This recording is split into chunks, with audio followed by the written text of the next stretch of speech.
सुप्रभात बच्चों।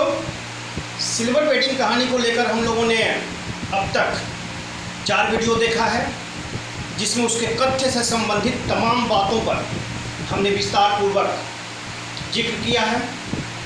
आपने देखा होगा कि अलग अलग खंडों में अलग अलग जो उसके महत्वपूर्ण पक्ष हैं उसको रेखांकित किया गया है, और मुझे पूरा विश्वास है कि आप भली भांति सिल्वर वेडिंग कहानी के कथ्य से परिचित हो चुके होंगे। उस अध्यापन के दरमियान हमने उस कहानी में आने वाली तमाम बातों का जिक्र किया कि किस तरह वह कहानी आज का जो समाज है उससे वह जुड़ती है अपने आप को, या कहानी अपने आप को जोड़ती है। इस कहानी के पढ़ने के क्रम में अब हम उन प्रश्नों पर आते हैं जो महत्वपूर्ण हैं, और इन प्रश्नों के माध्यम से कहीं ना कहीं कहानी को हम और खोलने का प्रयास करेंगे। जिस तरह के इसमें प्रश्न दिए गए हैं, निश्चित रूप से वे अपने आप में समाजशास्त्रीय मूल्यांकन की अपेक्षा करते हैं, और जब तक कहानी को इस दृष्टि से हम नहीं देखेंगे तब तक इन प्रश्नों का उत्तर दिया जाना संभव नहीं है। तो इस क्रम में इस वीडियो में 4-5 महत्वपूर्ण प्रश्नों को मैं शामिल करने जा रहा हूँ, और मुझे लगता है कि उन 4 या 5 प्रश्नों को देखने के बाद, समझने के बाद जो बाकी प्रश्न वहाँ खड़े हो सकते हैं, या अगर कहीं आपको मिलते हैं तो निश्चित रूप से उनका भी आप उत्तर देने में आप सक्षम होंगे। तो देखते हैं, पहला प्रश्न लेते हैं। यशोधर बाबू की पत्नी समय के साथ ढल सकने में सफल होती है, पर यशोधर बाबू असफल रहते हैं। दोस्तों, हम देखते हैं कहानी में कि किस तरह यशोधर बाबू की पत्नी समय के हिसाब से अपने आप को बदल लेती है। वह हाई हील का सैंडल पहनने लगती है, स्लीवलेस ब्लाउज पहनने लगती है, लिपस्टिक लगाने लगती है, अपने केश को रंगने लगती है, जबकि ये तमाम बातें यशोधर बाबू को समहाउ इम्प्रॉपर लगती हैं। लेकिन जब हम गौर करते हैं पूरी कहानी में तो हम पाते हैं कि यशोधर बाबू कहानी की शुरुआत में जैसे थे अंत तक वैसे ही रह जाते हैं। उनके चरित्र में, उनके व्यक्तित्व में किसी भी तरह का कोई बदलाव नहीं लक्षित होता है। प्रश्न यही खड़ा होता है कि यशोधर बाबू की पत्नी जो विशुद्ध, या कह सकते हैं कि खाँटी रूप से एक देहाती महिला थी, वह अपने आप को बदल लेती है, पर यशोधर बाबू नहीं बदल पाते। क्या कारण है? जहाँ तक मैं समझ पाता हूँ कि इसके 2-3 महत्वपूर्ण कारण देखे जा सकते हैं। पहली बात ये कि यशोधर बाबू की पत्नी शिक्षा के स्तर से अगर देखा जाए तो थोड़ी कम पढ़ी लिखी है, जबकि यशोधर बाबू पढ़े लिखे हैं। यशोधर बाबू के सामने जब कोई विषय आता है, कोई बात आती है, तो उन तमाम बातों को लेकर वे उसका विश्लेषण करते हैं, उस पर चिंतन करते हैं, और तमाम पक्षों के बारे में सोचते हैं, और फिर जब उन्हें वह उचित लगता है उसे अपनाते हैं, अन्यथा उसे छोड़ देते हैं, त्याग देते हैं। यशोधर बाबू की पत्नी थोड़ी कम पढ़ी लिखी है, जिसके कारण यह चिंतन की प्रक्रिया उसमें नहीं दिखती है, संभव भी नहीं है। इसलिए किसी भी विषय वस्तु से, किसी नई घटना से, किसी नए प्रचलन से वह बहुत आसानी से प्रभावित हो जाती है और उन चीज़ों को अपना लेती है। मोटे तौर पर हम आम जिंदगी में भी देखते हैं कि जो थोड़े कम पढ़े लिखे लोग हैं, उन्हें समझा पाना, उन्हें बदल पाना हमारे लिए आसान होता है। लेकिन एक पढ़ा लिखा व्यक्ति जिसके पास अपना क्रिटिकल फैकल्टी है ब्रेन में, वो चीज़ों को अपने ढंग से सोचता है, अपने ढंग से उसका विश्लेषण करता है, उसे समझा पाना या बदल पाना लगभग हमारे बूते के बाहर की चीज़ होती है। इसी प्रक्रिया के तहत यशोधर बाबू की पत्नी समय के हिसाब से, परिवेश के हिसाब से, वातावरण के हिसाब से बदल जाती है, लेकिन यशोधर बाबू नहीं बदलते हैं। इसी क्रम में जो दूसरी महत्वपूर्ण बात है कि यशोधर बाबू की पत्नी का संबंध बच्चों से ज़्यादा घनिष्ठ है, जबकि यशोधर बाबू के साथ ऐसा नहीं है। यह भी हो सकता है कि बच्चों से घनिष्ठता के कारण उनकी पत्नी उनकी तमाम बातों को मानने के लिए मजबूर हो जाती है, या कह सकते हैं कि उनके लाड़ प्यार में वह अपने आप को बदल लेती है। तो ये दो महत्वपूर्ण कारण हैं जिसके कारण यशोधर बाबू की पत्नी अपने आप को बदल लेती है या वह बदल जाती है, लेकिन यशोधर बाबू नहीं बदलते हैं। एक तीसरी बात भी यहाँ हम जोड़ सकते हैं। इस कहानी के प्रसंग में या इस कहानी को पढ़ते वक्त आपने देखा होगा कि यशोधर बाबू की पत्नी को इस बात का मलाल है कि यशोधर बाबू ने मेरे जीवन को सड़ा दिया, बर्बाद कर दिया।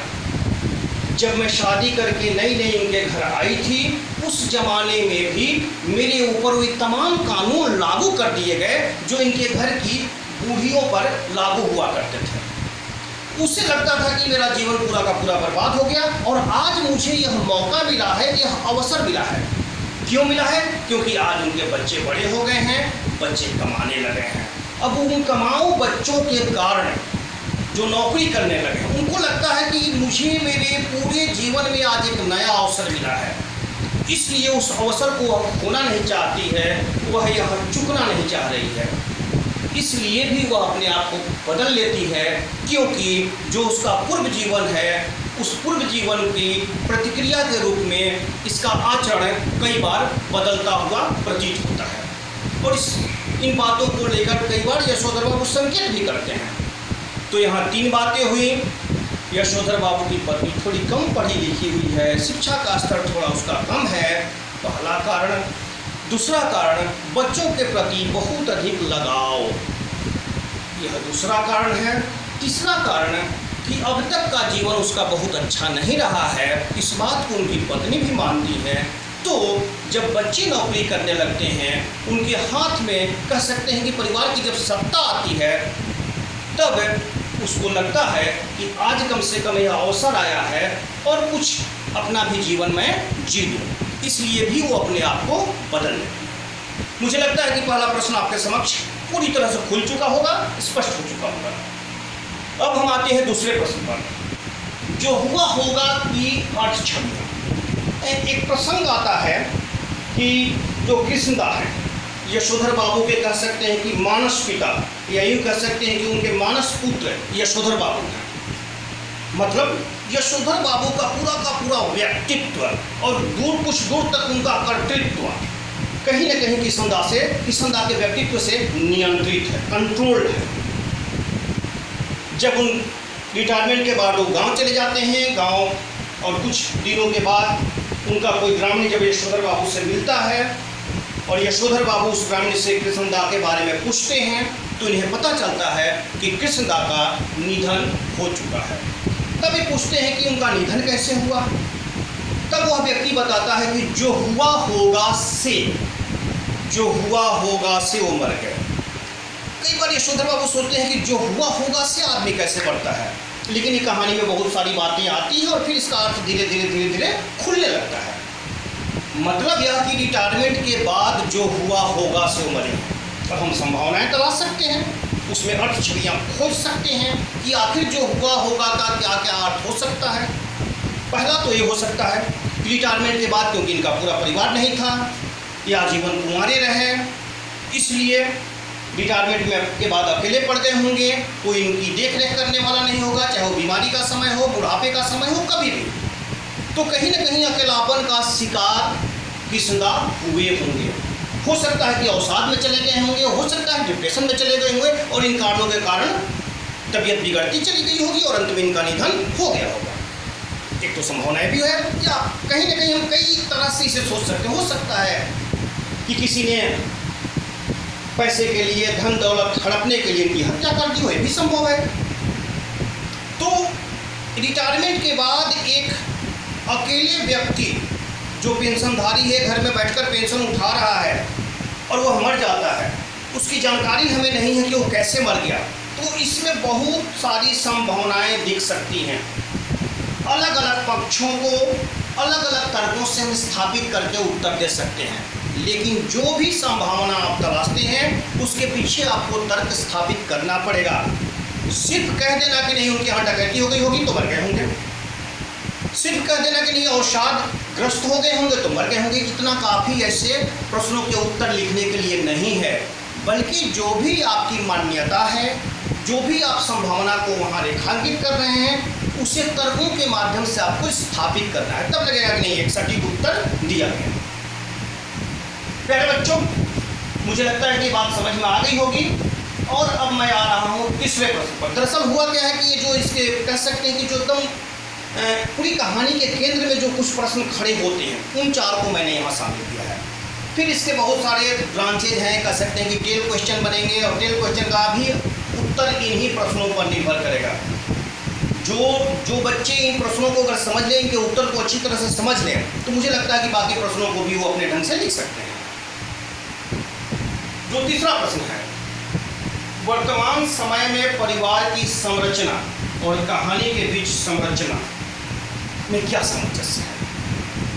कहानी में एक परिवार दिख रहा है, एक समाज दिख रहा है, एक परिवेश दिख रहा है, दो पीढ़ियों के बीच का अंतराल दिख रहा है, दोनों में कशमकश दिख रहा है, दोनों एक दूसरे को रिजेक्ट कर रहे हैं, दोनों में एक टकराव की स्थिति है, कहीं कहीं सामंजस्य भी दिखता है, कहीं टकराव है।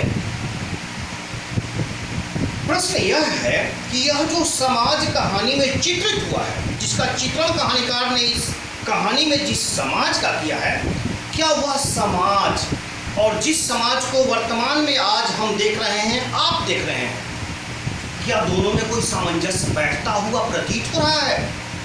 आपके पड़ोस में, आपके आसपास में, आपके गांव में, आपके शहर में हो सकता है कि इस तरह की परिस्थितियों के बारे में आपने सुना होगा।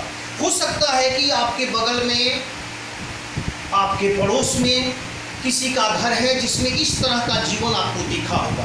तो निश्चित रूप से आज का जो समाज है और कहानी में चित्रित समाज जो है, दोनों के बीच एक सामंजस्य प्रतीत हो रहा है। बहुत सारे लोग ऐसे हैं जो इस कशमकश से गुजर रहे हैं, इस द्वंद्व से गुजर रहे हैं, इस डायकोटोमी से गुजर रहे हैं कि परिवार का एक बुजुर्ग धीरे धीरे कैसे उपेक्षित होता चला जाता है, किस तरह अगली पीढ़ी आती है और धीरे धीरे अपने हाथों में वो सत्ता लेती चली जाती है, और फिर उस गांव का जो उस घर का जो एक बुजुर्ग था, वो बहुत सारी हसरतों के साथ अपने आप को धीरे धीरे किनारे करता चला जाता है। लेकिन उस बुजुर्ग की जो सत्ता थी, जिसने पूरे घर को खड़ा किया, वो धीरे धीरे किस तरह किनारे जा रहा है, और किनारे जाने का जो दर्द है वो यशोधर बाबू में दिख रहा है, परिलक्षित हो रहा है। यशोधर बाबू बहुत ज़्यादा कुछ नहीं कर रहे हैं, लेकिन कहीं ना कहीं इस बात का मलाल उन्हें है कि बच्चे जो कर रहे हैं ठीक है, बहुत अच्छी बात है, बच्चे तरक्की कर रहे हैं, अच्छी बात है, बच्चे तमाम वस्तुओं को खरीद रहे हैं, अच्छी बात है। यशोधर बाबू की एक बहुत छोटी सी इच्छा है, सिर्फ वे इतना चाहते हैं कि बच्चे जो कुछ कर रहे हैं, करने के पहले मुझसे कम से कम एक बार पूछ लिए होते। निश्चित रूप से आज के समाज में हम जो देख रहे हैं, आज के परिवार में हम देख रहे हैं, स्थिति सिर्फ इतनी नहीं है बल्कि इससे विकट स्थिति उत्पन्न हो गई है। बहुत सारे बुजुर्ग हैं जो उपेक्षित हैं, बहुत सारे बुजुर्ग हैं जो कहीं ना कहीं वृद्धाश्रम में रह रहे हैं, बहुत सारे बुजुर्ग हैं जो अकेले जीवन जी रहे हैं, बच्चे उनका साथ नहीं दे रहे हैं, बच्चे उनका साथ छोड़ चुके हैं। प्यारे बच्चों, आप निश्चित रूप से इस प्रश्न के उत्तर को लिखते वक्त आप इन बातों का जिक्र कर सकते हैं कि सामंजस्य बैठता है। सिर्फ सामंजस्य ही नहीं बल्कि जो कहानी में चित्रित समाज और परिवार है, उसकी जो त्रासदी है, ट्रेजेडी है, और आज के परिवार में जो जहाँ तक मैं ये नहीं कर रहा हूँ कि लगभग सबके साथ ऐसा हो रहा है, लेकिन जहाँ कहीं हो रहा है तो उसकी त्रासदी कहीं ना कहीं और बढ़ गई है घटने के बजाय, स्थितियाँ और बिगड़ती जा रही है। दो पीढ़ियों के बीच का जो गैप है, अंतराल है, वो और बड़ा होते जा रहा है। कहानी में जो अंतराल है वह कुछ छोटा है, और आज के समाज में वह अंतराल और बड़ा। तो चलिए अब हम आते हैं चौथे प्रश्न पर। चौथा प्रश्न है कि यशोधर बाबू एक डेमोक्रेटिक बाबू थे। प्यारे बच्चों, डेमोक्रेसी शब्द से बना है। डेमोक्रेसी का मतलब है लोकतंत्र, और लोकतंत्र का मतलब यह है कि सबको बोलने का अवसर मिले और सबको सुनने का अवसर मिले। यह नहीं कि जो मैं कह रहा हूँ वही सही है, अंतिम सत्य है, आप जो कह रहे हो वो बकवास है। चाहे एक पिता की भूमिका हो, चाहे एक शिक्षक की भूमिका हो, या कोई प्रशासक की भूमिका हो। अगर कोई कहता है कि नहीं जो मैं कह रहा हूँ वही अंतिम सत्य है और तुम्हें हम नहीं सुनेंगे, तुम कुछ सुनने लायक कह ही नहीं सकते, यह डेमोक्रेसी नहीं है, यह डेमोक्रेटिक बिहेवियर नहीं है, यह कहीं ना कहीं फांसी जंग है। डेमोक्रेसी का उल्टा क्या हो जाएगा? फांसी जंग, तानाशाही। तो यशोधर बाबू एक डेमोक्रेटिक बाबू है। जब हम इस कहानी पर गौर करते हैं तो हम पाते हैं कि यशोधर बाबू को तमाम बातों से ऐतराज है। उन्हें इस बात से ऐतराज है कि बच्चे तनख्वाह उठाते हैं लेकिन हाथ में नहीं देते, जबकि यशोधर बाबू जानते हैं कि यह पैसा खाते में जाता है, बैंक में जाता है, कैश उन्हें नहीं दिया जाता है। बच्चे घर में टीवी लाते हैं, बच्चे घर में फ्रिज लाते हैं। यशोधर बाबू को इस बात से भी ऐतराज है, लेकिन ध्यान रहे कभी भी वे बच्चों को टोकते नहीं। ये तमाम बातें उनके मन के अंदर उधेड़ बुन के रूप में चल रही है। सिर्फ उनकी इतनी सी हसरत है, बस एक छोटी सी इच्छा है कि इन तमाम कार्यों को करने के पहले अगर बच्चे हमसे पूछ लिए होते, बस इन्हें अंतिम सुख मिल गया होता, ये आह्लादित हो चुके होते, बस इतनी सी इच्छा है।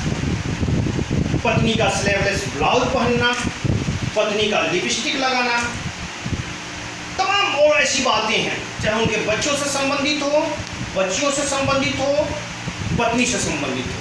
ये तमाम बातें यशोधर बाबू को समहाउ इम्प्रॉपर लगती हैं। लग सकता है, कितना भी डेमोक्रेटिक व्यक्ति हो सकता है, लग सकता है, हमें बुरा लगता है, अच्छा लगता है, हाँ, लेकिन इन तमाम बातों को लेकर कभी भी यशोधर बाबू ऑब्जेक्शन नहीं करते, कोई रुकावट पैदा नहीं करते, किसी को रोकते नहीं। कहीं न कहीं यह बिहेवियर, यह आचरण, यह स्वभाव स्थापित करता है इस बात को कि यशोधर बाबू एक डेमोक्रेटिक बाबू है, मतलब उनका आचरण लोकतांत्रिक है।